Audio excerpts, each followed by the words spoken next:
Oh, pasteur, pesangai liloba. Oh, teangai liloba. Oh, teangai liloba. Kango, esali malango. Je vous salue cet après-midi dans le nom merveilleux de Jésus, notre Seigneur et Sauveur. Vous êtes un peuple béni, un peuple racheté. Et c'est toujours un plaisir que de se retrouver dans la maison de l'Éternel. Alors ce soir, nous allons naviguer dans les dimensions célestes en Jésus-Christ. Parce qu'au commencement était la parole. La parole a été faite chair et elle habitait parmi nous. Et quand elle habitait parmi nous, elle nous a laissé des empreintes et elle nous a influencés. Alors, avant de commencer la partie prévue pour ce soir, je suis heureux de pouvoir recevoir mes collègues, les serviteurs de Dieu. Vous savez, le prophète Branham disait qu'un prédicateur ou un pasteur, c'est une onction.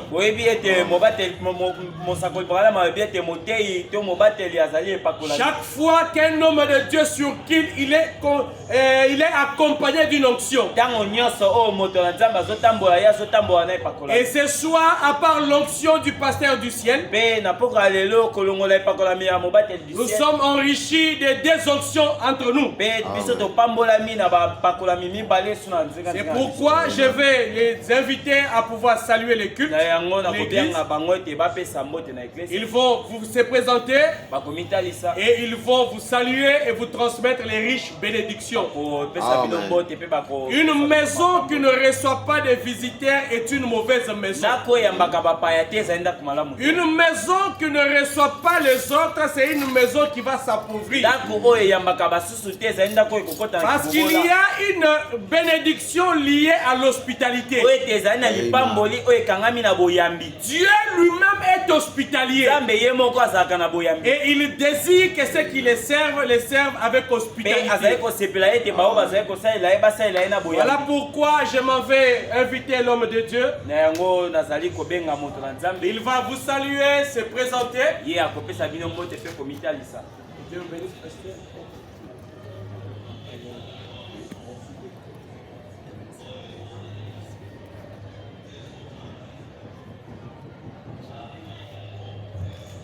Que le Seigneur vous bénisse. Amen.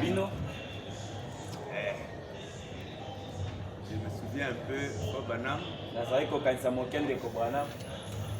Prêcher des grands messages.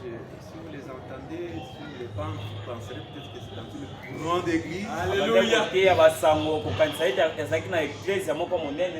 Mais très souvent, c'est toujours devant un petit peuple. Moi, je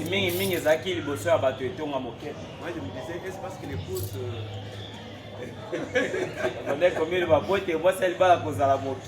quand je vous vois comme ça, nous nous sentons bien. Amen. Parce que quand nous venons dans des églises pareilles, c'est-à-dire nous sentons un recommencement en nous. Que le Seigneur bénisse le pasteur du ciel. Qu'il vous bénisse aussi. Amen. Amen. C'est Joseph Mulamba Chimaki.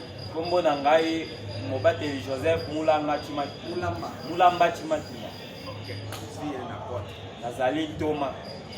J'ai été voir le pasteur révérend Moïse. Il était sur le pied là, levé. Et nous sommes levés ensemble. C'est ce que je suis venu vous découvrir. Quand découvrons sur le pasteur. Alors, rouge gauche tabernacle, que le Seigneur vous bénisse.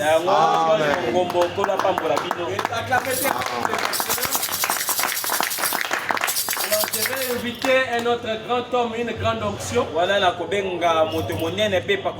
Le pasteur Moïse, il a la parole. Ce n'est pas un muet. Il a de l'âge. Et il sait bien parler.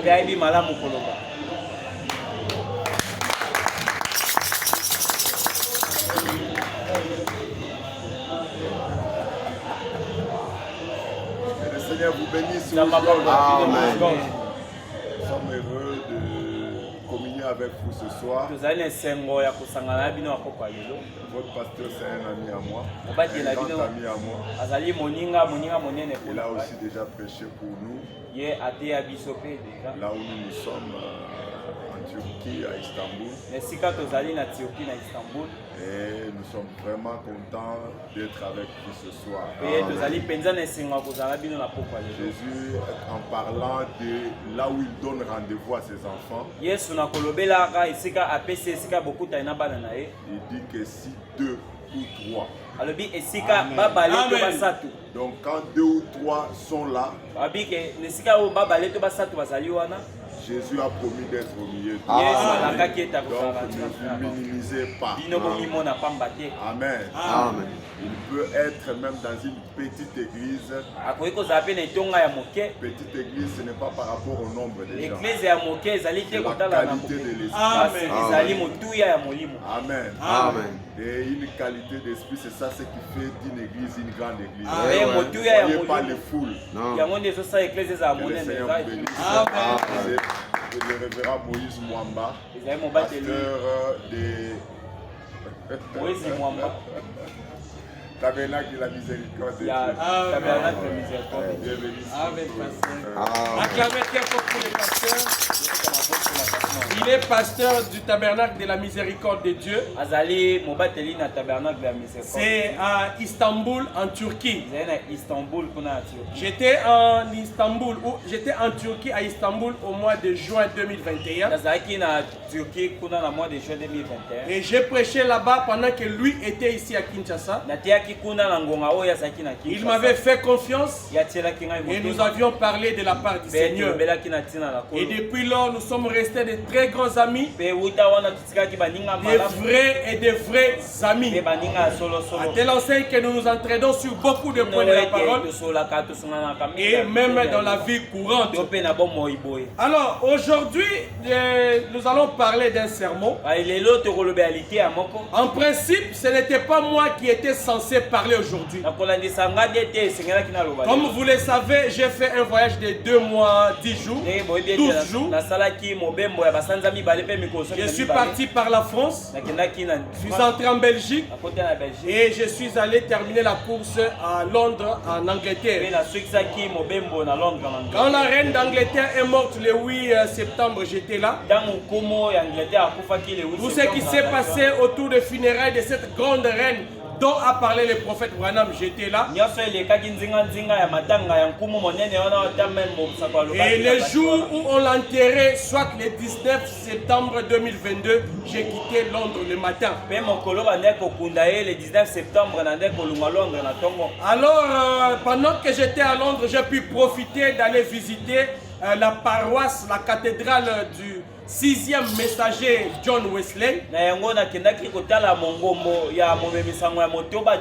Tout ce que le prophète Branham a parlé dans plusieurs messages au sujet de John Wesley, j'ai vécu cela où j'ai vu l'essentiel. J'ai vu sa maison où il vivait, j'ai vu là où il dormait, je me suis recueilli devant sa tombe et j'ai fait un reportage qui est sur notre chaîne YouTube. Alors, Rouge Gorge Tabernacle reçoit avec beaucoup de joie et d'amour les hommes de Dieu. L'apôtre Moulamba et le pasteur Moïse. Pour la petite histoire, nous avions été sur l'avenue Entente, je crois à 5 avenues d'ici. Nous avons commencé à servir Dieu et on avait très bien aménagé là où nous étions. Mais il s'est fait que la parcelle avait été vendue. Et quand la parcelle a été vendue, nous avons fait près de 8 mois en train de chercher un autre endroit pour servir l'Éternel. Ce n'était pas facile parce que nous avons sillonné comme des Foutou, Lingwala, Gombe, Kinshasa. Barumbu, on ne trouvait pas de la place. Juste un mois et quelques semaines avant que je ne voyage, c'est alors que Dieu va nous montrer cet endroit ici. Et les travaux que vous voyez ici ont été réalisés à mon absence.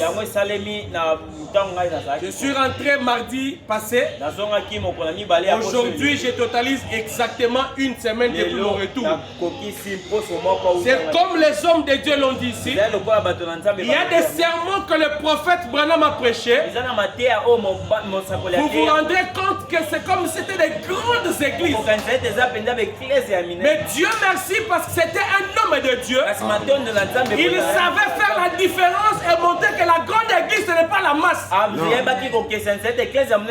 grande église ce n'est pas la foule. Mais il disait que la qualité d'une église c'est le croyant qui consulte ce lieu-là. J'aime avoir 10, 15, 20 brebis, mais qui reflètent Dieu sur la terre.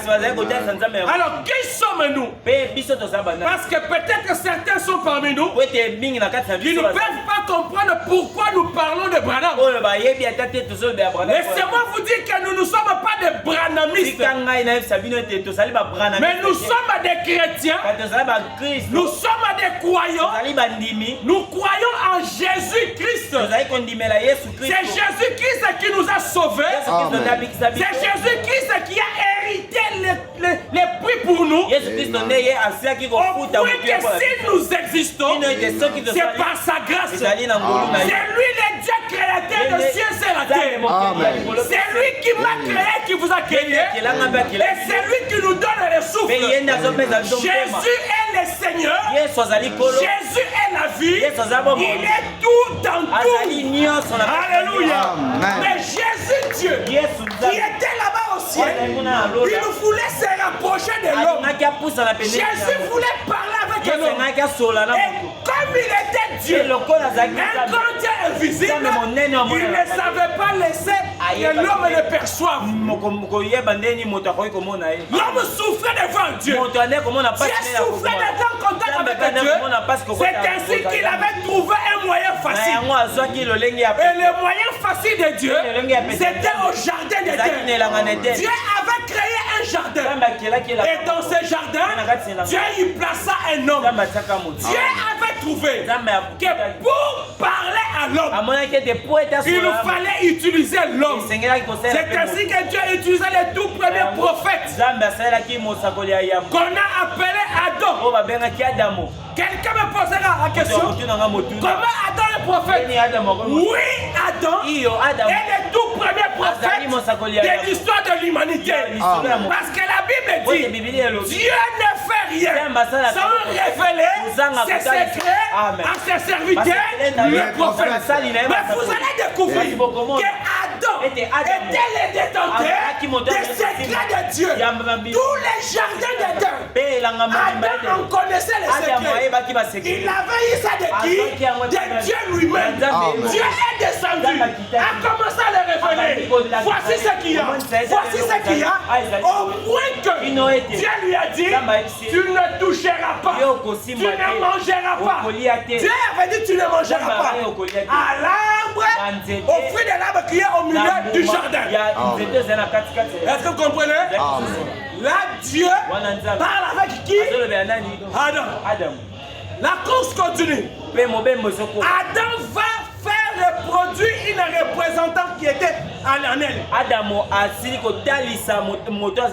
C'était Ève. Et quand Ève vient sur la scène, nous ne voyons pas un endroit où Dieu a parlé à Ève. Est-ce que vous êtes là? Mais quand le diable vient, le diable va voir Ève. Il pose la question. Madame, bonjour.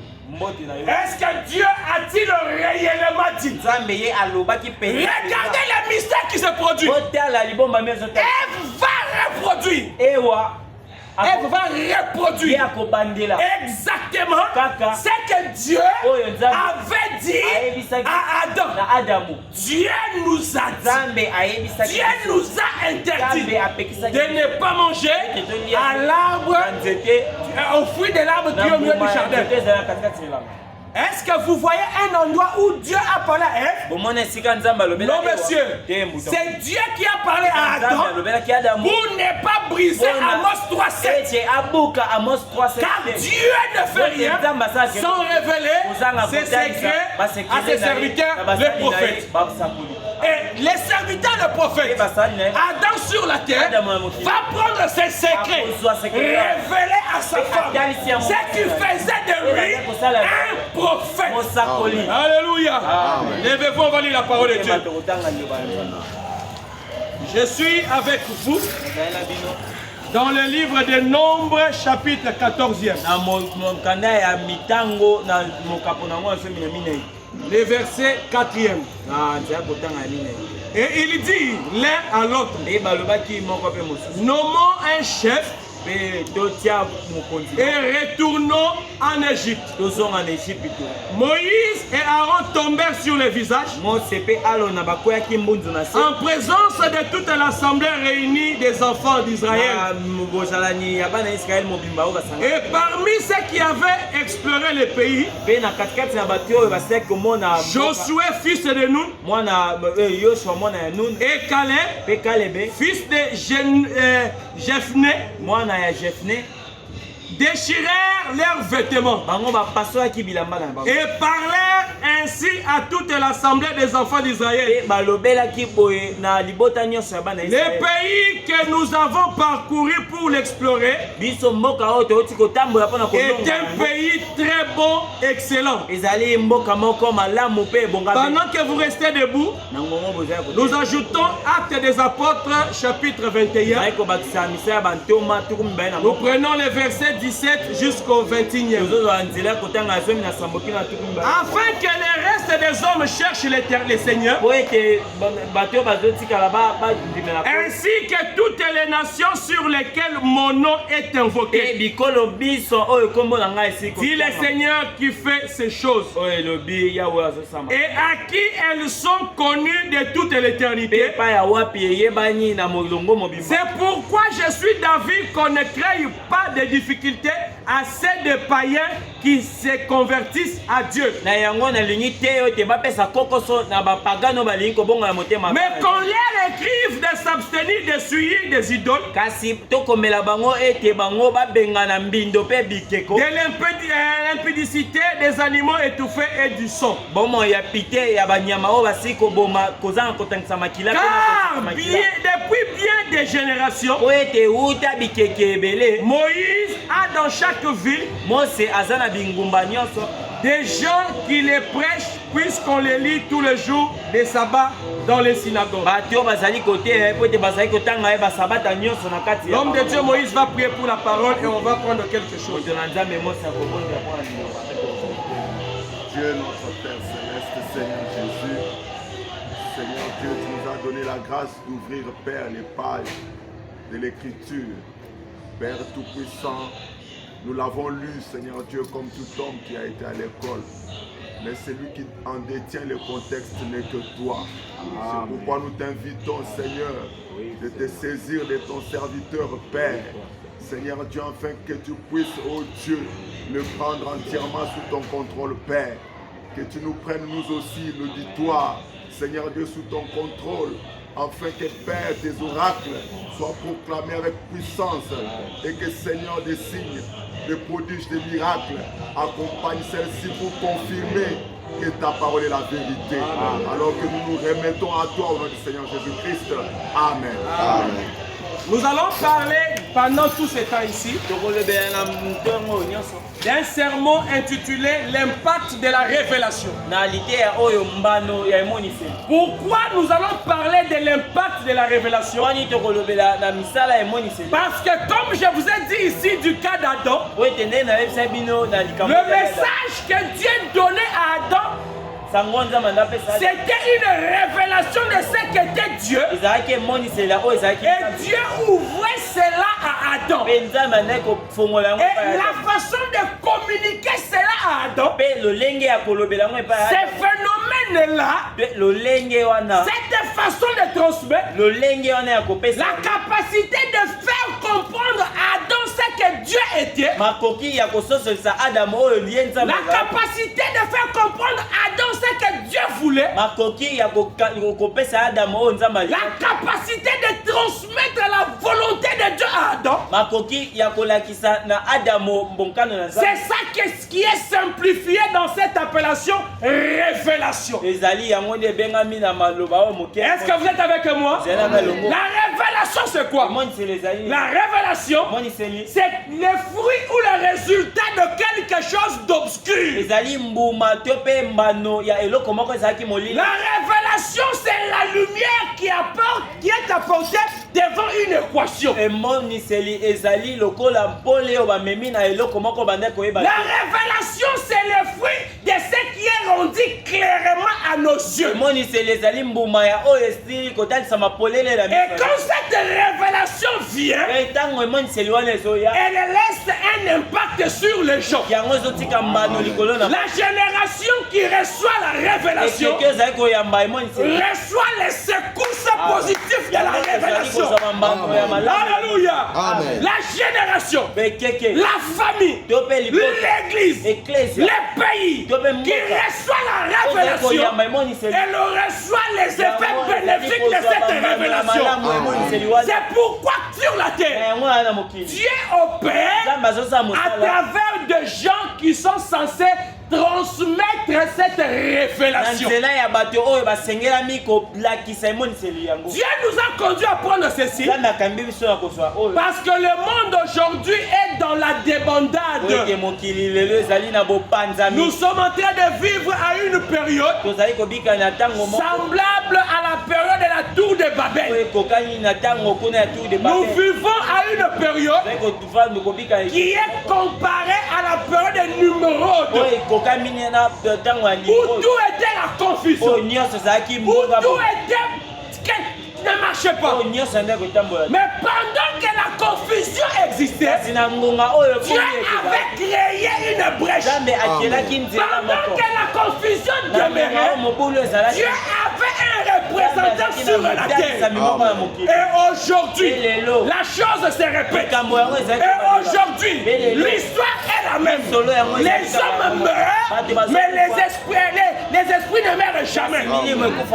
Les gens qui ont vécu au temps de Noé, les gens qui ont vécu au temps de Nimrod, aujourd'hui, ils sont encore vivant dans des cravates, dans des vestes, dans des chemises, montant des avions, allant même dans des bourses, mais ayant des esprits de Nimrod. Mais quand Nimrod existait, il y avait une révélation. Aujourd'hui, frère bien-aimé, j'aimerais que l'église, vous puissiez comprendre que Dieu agit et le diable aussi agit. Mais quand le diable agit, Dieu a une torche qu'il a placée sur la terre pour que cette torche éclaire les enfants de Dieu. Si vous remarquez ici, nous avons lu dans Nombre. Aujourd'hui, c'est une introduction. On peut faire même un mois sur ce sujet ici. Même 2 mois. Je suis décidé à pouvoir bien positionner et placer les choses. Ce que nous vivons aujourd'hui a déjà existé. Regardez ce qui se passe. Nombre 14. Et il dit l'un à l'autre, nommons un chef et retournons en Égypte. Si on te pose la question, qui parle ici? Les enfants d'Israël. Alléluia. Qui sont les enfants d'Israël? Des anciens esclaves, ceux qui étaient dans la servitude. Ils nous ont sortis et au cours de la marche, ils disent, nommons un chef, rentrons en Égypte. Frère Branham me dit, l'homme dans sa nature n'a jamais été, n'a jamais de désirer, restez libre. L'homme aime toujours qu'on le dirige. L'homme aime toujours qu'on le conduise. L'homme aime toujours qu'il nous soit dominé. Il dit ça quand il parle des enfants d'Israël devant Saoul. Ils nous ont dit, nous voulons un chef. Dieu envoie Samuel pour leur expliquer c'est quoi un chef, c'est quoi un roi. Vous voulez un roi? J'ai dit à Dieu, Dieu dit qu'il vous a déjà donné un prophète. Est-ce que vous êtes là? Ils disent non, nous sommes fatigués du prophète. Dieu dit, quand moi j'envoie un prophète, ce n'est pas pour que le peuple se fatigue de lui. Un prophète colonise toute la génération. Un prophète commence avec la génération et il termine avec la génération. Laissez-moi vous dire que nous sommes à la Odyssée, même si vivons. Alléluia. Les messagers de cet âge n'est plus là. Ils demeurent prophètes. Alléluia. Même si vivant, il n'est plus là. Il demeure prophète. Même s'il y a une tombe où il a été enterré, il demeure prophète. Même s'il a été tamponné, même s'il a été cogné par un véhicule, il demeure prophète. Alléluia. Et quand il demeure prophète, vous tous ceux qui venez, même vous qui n'êtes pas encore nés, quand il était vivant, il est votre prophète. Alléluia. Alléluia. Même si tu ne savais rien, quand lui existait, quand lui montait à la montagne, quand lui parlait avec Dieu, toi tu viens 1000 ans après, il est toujours ton prophète. Alléluia. Même si après, tu as des habits plus que lui, même si après, tu as des croyants plus que lui, même si après, tu as une grande église plus que lui, il demeure ton prophète. Oui. L'impact de la révélation. Beaucoup de gens aujourd'hui n'ont pas compris c'est quoi la révélation. Beaucoup de gens aujourd'hui n'ont pas compris c'est quoi un prophète. Les enfants d'Israël sont là. Ils disent, nous voulons un roi. Dieu dit non. Samuel, dis-leur ceci. Le roi, c'est le synonyme de la domination. Il va donner des ordres pour sa royauté. Il va prendre leurs femmes. Il va prendre leurs épouses. Il va prendre leurs enfants. Il va prendre leurs biens. Les peuples avaient dit, nous voulons un chien roi. Alléluia. Même quand le peuple a dit que nous voulons un roi, même quand Dieu leur a donné un roi, même quand ils nous ont eu à Akab, les prophètes de la génération étaient toujours prophètes. Cherchez à connaître la volonté de Dieu. Même quand, en ce temps-là, cherchez à avoir la volonté de Dieu. Bien que le roi était là, il fallait aller voir le prophète. Amen. Alléluia. Le prophète, c'est qui? Parce que tu parles de la révélation. Je vous confirme que la révélation de Dieu ne vient uniquement. Retenez-moi dans les termes. Retenez les mots que j'emploie. La révélation de Dieu, elle ne vient uniquement. Retenez bien uniquement. Alléluia. Au prophète, pas au docteur, pas au grand pasteur, pas aux hommes imposants, pas aux hommes qui voyagent, pas aux hommes qui sont gros, pas aux hommes qui connaissent beaucoup. D'ailleurs, si tu connais beaucoup, c'est la preuve que tu n'as pas rencontré Dieu. Alléluia. La révélation dans un âge, elle vient directement auprès d'un prophète. Mais c'est qui un prophète? Un prophète a une moult de définitions. Un prophète a plusieurs définitions. Ce soir, je vais vous en donner quelques-unes. C'est qui un prophète? Un prophète, c'est la lumière de Dieu dans une génération. Alléluia. Quand la lumière vient, cette torche ici n'a plus d'importance. Quand la lumière vient, la bougie n'a pas d'importance. Aucune bougie ne peut s'élever contre la lumière du grand soleil. Amen. Qui sont les bougies? Les Éphésiens 4. Amen. Alléluia. Amen. Qui sont les bougies? Les pasteurs de la terre. Ils n'ont pas droit. Ils n'ont pas le devoir de discuter, de mépriser, de corriger le prophète. Alléluia. Amen. Qui est un prophète? Un prophète, c'est le pont entre Dieu et le peuple. Amen. Alléluia. Amen. Le peuple a un problème. Moïse est pont. Lui les ponts. L'intermédiaire. Moïse est prend. Il va vers Dieu. Seigneur Dieu. Le peuple dit. Dieu dit, j'ai écouté. Dieu est un Dieu d'homme. Depuis qu'il a dit qu'il parlera au prophète. Et le prophète viendra vous parler. Dieu n'a jamais changé chez ça, c'était la volonté première de Dieu. Au cours de la marche, les gens ont désiré que Dieu les parle eux-mêmes. Est-ce que vous êtes là? Amen. Quand Dieu dit, il donne la réponse. C'est ce que Moïse lui a donné comme requête. Dieu ne contourne pas Moïse. Dieu donne à Moïse et Moïse amène au peuple. Dieu ne contournera jamais son prophète. Un prophète de Dieu dans une génération, il est incontournable. Un prophète de Dieu dans une génération, il est irremplaçable.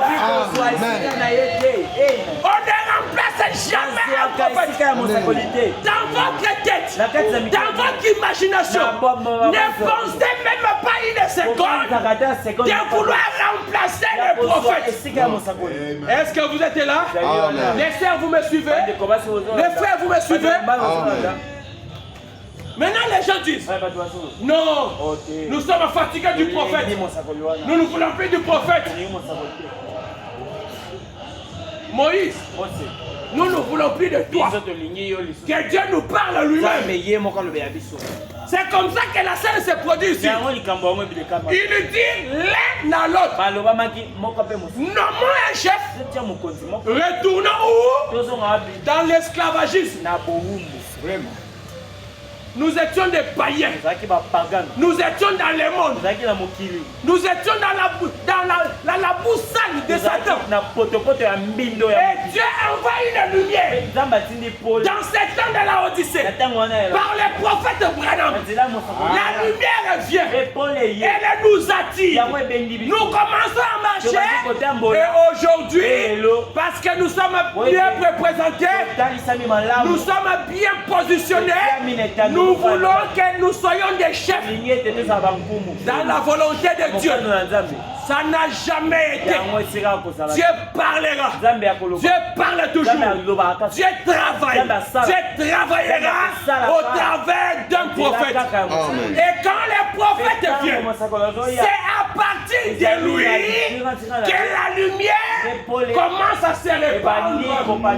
Alléluia. Amen. Nommons un chef. Rentrons en Égypte. Ce qui se passe aujourd'hui n'est pas nouveau. Les enfants d'Israël qui ont traversé la mer Rouge, qui ont mangé la manne dans le désert, ils sont habitués avec Dieu. Oh non, nommons un chef, rentrons où?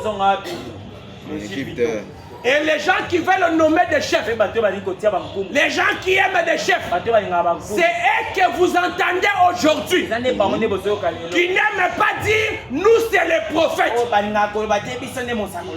Hein? Ils veulent qu'on leur laisse des places pour qu'ils glissent leurs pensées. Nous c'est la parole. Et la parole aujourd'hui, c'est les paquets. C'est l'ensemble de la parole qui a été donnée au saint prophète de Dieu. Son nom, c'est William Marion. Amen. En dehors de cette révélation-là, en dehors de cette parole-là, tout est incapable. Amen. Je pèse bien mes mots. Je suis conséquent. Parce que je suis assis sur ce que lui a donné. Je suis heureux. Parce que de l'autre côté, il y a des amis qui se reposent. Alléluia. Il sait que lui avait amené. Oh, si elles se sont reposées sur ça, s'ils n'étaient pas parfaits, ils n'allaient pas entrer. Amen. Alléluia. Amen. Si toi tu veux changer aujourd'hui, c'est que ton peuple et toi-même, tu n'entreras pas. Amen. Parce que Dieu a examiné tout ce que le prophète a amené. Il a dit oui. Ce que tu as dit, c'est moi qui te l'ai dit. Au sujet du mariage, pas de mariage interracial. Les noirs épousent les noirs. Les jaunes épousent les jaunes. Les rouges épousent les rouges. Pas de confusion. Pas de vice-versa. Les gens croient à ça. Ils décèdent. Ils nous font d'abord dans la 6e dimension. Et ils se reposaient sur ça. Sur quoi? Pas de mariage mixte. Maintenant toi aujourd'hui, si tu veux aller à la 6e dimension, ne corrige rien. Si tu corriges, tu seras incomplet. La 6e dimension a une attraction. Elle a un aimant. Quand quelqu'un est complet, sur la terre, il n'a pas corrigé les prophètes. Quand il s'approche de la porte s'ouvre. Et il entre là-bas. Ce qui se passe sur la terre, la Bible dit, les naturels typifient les spirituels. Amen. Les amis qui voyagent, les pasteurs sont là. Même ici à Kinshasa, quand vous allez, je crois même lire, quand vous allez au grand hôtel, il y a des portes pour lesquelles, quand tu viens, ça sent seulement la chaleur humaine, le sang humain, même qui ne marchait. Tu arrives seulement comme ça, ça s'ouvre et tu passes, tu entres. Maintenant, c'est qui? L'homme qui n'a pas corrigé les prophètes. Nommons un chef et faisons quoi? Rentrons en Égypte. C'était ça, corriger les prophètes. Dieu avait dit, tout ce que moi j'ai dit, c'est ce qui est bon. C'est que j'ai donné au prophète. C'est ça qui va vous amener dans la terre promise. Est-ce que Dieu avait dit qu'au cours de la marche, il faut nommer un chef? Non. Alléluia. Dieu avait vu le commencement et la fin. Au milieu de la course, on ne change pas de chef. Alléluia. Les seuls chefs qui étaient placés, seulement Moïse. Tu veux être sauvé, tu veux entrer dans le pays, Moïse. Amen. Tu veux nommer un chef, la terre va réagir. Alléluia. Tu vas nommer un chef. La terre va s'ouvrir. La terre a une bouche. Alléluia. Quelqu'un a osé. Il s'appelait le courageux Corée. Il avait son disciple Dathan. Et les Malandangu le Biram. Non, pas Moïse. C'est que Moïse dit là. Moi je pense que. Moi je vois que. Nommons un chef. Rentrons en Égypte. Dieu vient. Moïse, éloigne-toi. Alléluia. Éloigne-toi. Ceux qui veulent corriger, soyez derrière Abiram. Soyez derrière Nathan. Soyez derrière Corée. Ceux qui veulent s'en tenir à ce que Moïse a dit, soyez derrière Moïse. Et le camp s'est dessiné. La terre a commencé. La terre a eu faim. La terre a eu faim. Et quand on a faim, c'est la bouche qui s'ouvre pour manger.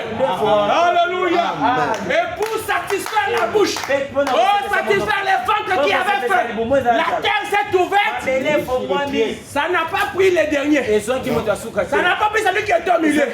Ça a commencé par celui qui avait nommé un chef. Nommons un chef et rentrons en Égypte. Dieu va te dire, Égypte c'est petit.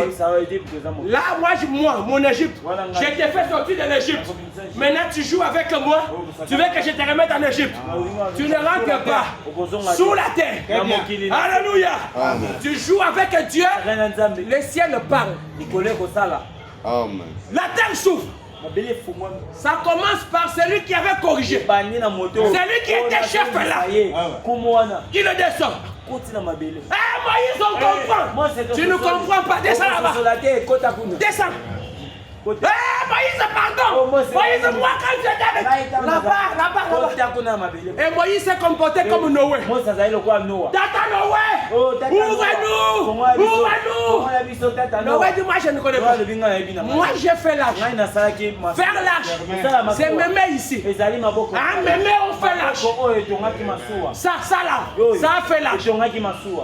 Fermé. Je ne connais pas. À quel moment on a fermé? La clé elle est où? Je ne connais pas. Je ne saurais pas participer à la délibération. Traiter avec Dieu. Parce que vous n'aviez pas compris que le prophète, c'est qui? C'est la bouche de Dieu. Écoutez ce qui se passe.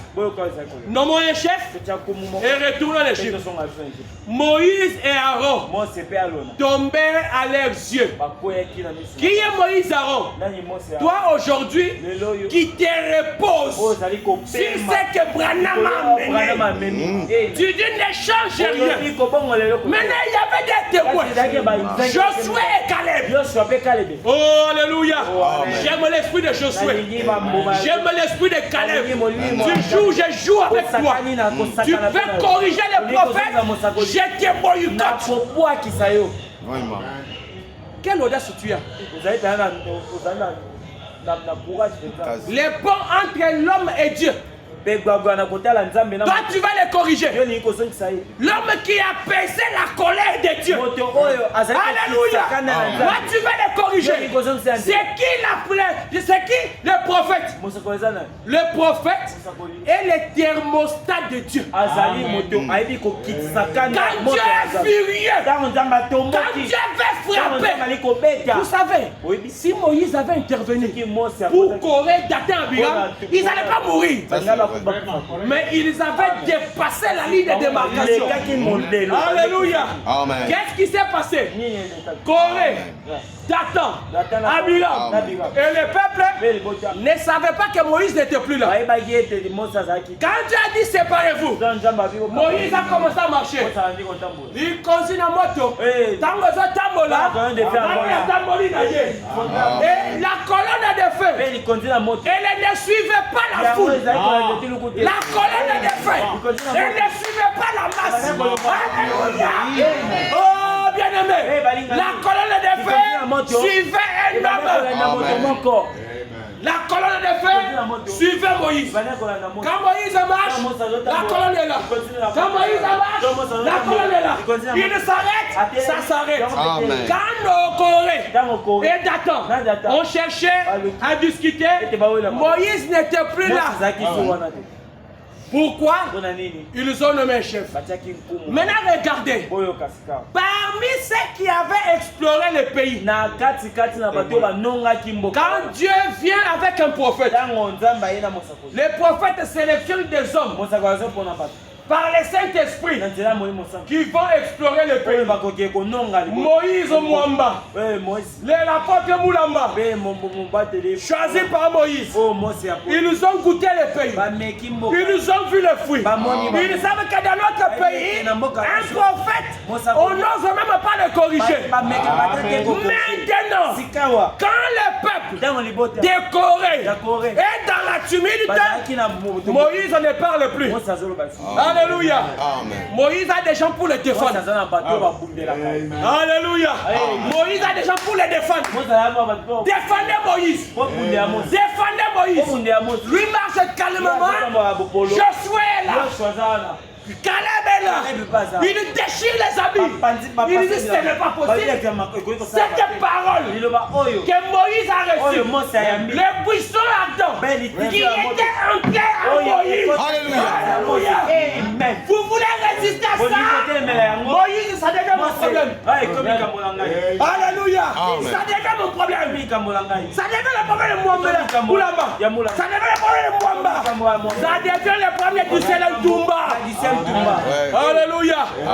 Josué dit, écoutez, et parmi ceux qui avaient exploré le pays, Josué fils de Nun et Caleb fils de Jephné déchirèrent leurs habits et parlèrent ainsi à toute l'assemblée des enfants d'Israël. Moïse n'était pas là, il était là. Et Moïse aujourd'hui est là. Bande, brochure. Tu corriges, nous prenons la base. Nous regardons, nous disons, tu es correct. Tu corriges, nous prenons la bande. J'écoute. Oh non, c'est parce que les Noirs, ils étaient inférieurs par rapport aux Blancs. Je vais terminer par là. Je prends un point et je vais finir par là. Ils étaient les Noirs inférieurs par rapport aux Blancs. Mais tu t'es tout. Écoutez ce que Saint Branham lui-même dit. Tu ne peux pas mentir pour le prophète. Écoutez ce qu'il dit. Je lis et je termine. Il dit dans la prédication... Attends, je trouve ça.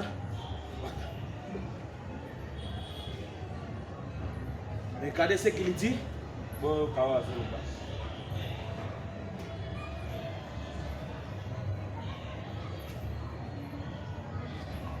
Ça m'est venu comme ça, mais il faut qu'on en parle.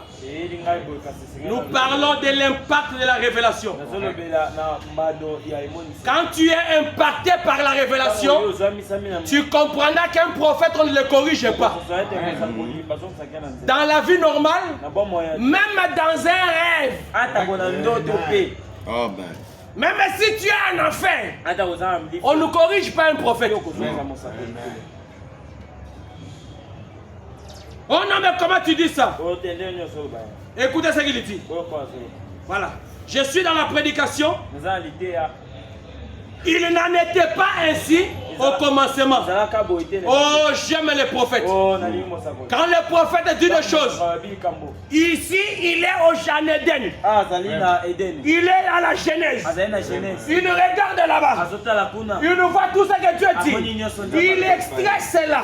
Il ramène cela. De la même manière que quand les anges sont venus, là à la montagne, lors de la rencontre de Dieu, il a été emporté. Il a été amené dans la nuée.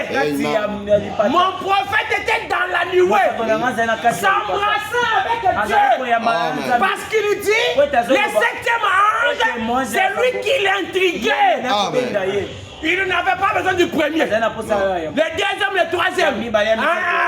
Le septième. Alléluia. Et lui était qui? Lui était le septième sur la terre. Le septième qui est venu dans la visitation, rencontrant le septième de la terre, ils se sont embrassés. Il dit, il n'en était pas ainsi au commencement. Je prends les points 50. De la deuxième partie. Aujourd'hui, nous avons tant de disputes et de troubles au sujet de cette ségrégation entre les blancs et les hommes de couleur et tout. Nous avons quoi? Des ségrégations entre l'homme blanc et les noirs. Laissez cela que Dieu tel que Dieu l'a fait. Dites-moi, pourquoi une bonne et belle femme de couleur instruite, intelligente, aimerait un bébé d'un homme blanc pour enfanter un miracle?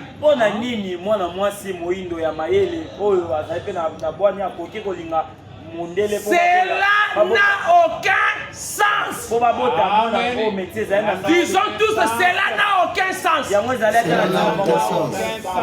Wembe dit que cela n'a aucun sens, nous disons que cela n'a aucun sens. Je vais balayer ton argumentaire là. Oh non, les blancs considéraient les noirs les petits. Faux. C'est toi qui es faux. Regarde. Cela n'a aucun sens. On nous a dit que nous voulons aujourd'hui corriger parce que l'homme blanc était... Bon, aujourd'hui l'homme est émancipé. Ta bouche là, elle sent mauvais. Je n'ai pas besoin de l'écouter. J'aime le parfum qui sort de la bouche du prophète. C'est ça qui me fait du bien. C'est ça qui me pousse à prêcher. Alléluia. Il dit ceci. Les gens de couleur. Bien aimé, qui sont les gens de couleur? C'est les noirs. Hein? Toi tu me dis que les gens de couleur étaient petits, inférieurs par rapport aux blancs. Tu n'es pas la bouche autorisée. Consultons la bouche autorisée. La bouche autorisée dit, mais il n'en était pas ainsi au commencement. Le point 50, c'est prêché le 11 avril 61. Les gens de couleur dépassent de loin les blancs dans beaucoup de choses.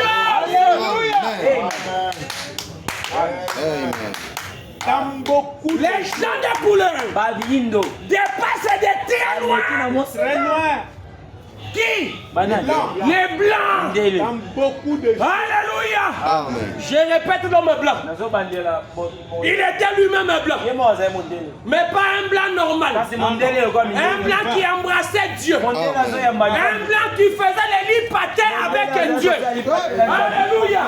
Comme Moïse pouvait se cacher. Et il dit, Dieu, je suis caché. Tu m'as vu, lui aussi. Aujourd'hui, a fait les lits patins avec Dieu. Alléluia. Oh, il dit, Seigneur, laisse-moi un peu de cacher les yeux. Cache-toi un peu derrière le lavabo là-bas. Dieu va derrière le lavabo. Dieu se cache. Amen. Alléluia. Billy. Viens. Je t'ai toujours parlé. Alléluia. Viens. Ferme les yeux. Ma main sur tes yeux. Viens.